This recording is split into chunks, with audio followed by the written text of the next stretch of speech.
This is a beautiful little object whose shape immediately draws your eye when you enter the gallery. It belongs to a style of Muslim grave marker that was fashionable in the 11th and 12th centuries in Egypt and Tunisia and North Africa generally.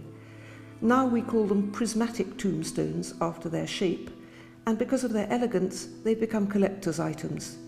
This type of gravestone always has an inscription in the majestic Arabic script called Kufic. Bismillahir Rahmanir Rahim. In the name of God, the Compassionate, the Merciful. Sallallahu ala nabiyyi Muhammadin wa alihi wa sallam tasliman kulliyan. God bless and keep the Prophet Muhammad and his family. Then we have a very short chapter from the Quran which declares the oneness and uniqueness of God. The other side of the stone tells us who is buried underneath.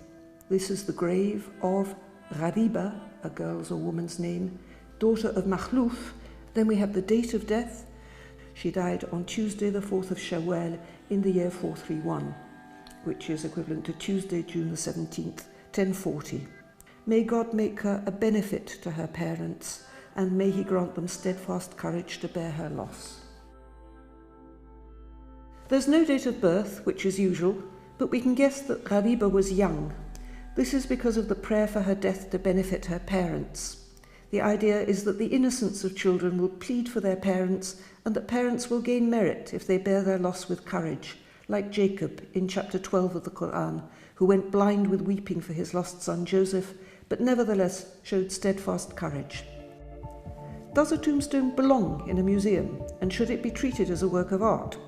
Medieval Muslim travel writers described notable tombstones, so we know that they were noticed and admired.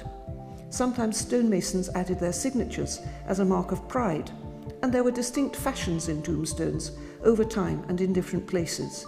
So I think we can say that they were meant to be works of art. Their beauty was meant to soothe and console.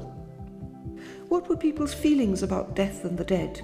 This is what most interests me about the tombstone, because I study the Arabic literature of the time when Ghariba lived, and death and mourning, love and loss are very important subjects. Ghariba's tombstone says it all, or nearly all, and it was a great thrill to me to find a tangible object that embodies so many things I'd read about. People loved and missed their dead and wanted to be able to visit them, maybe even talk to them.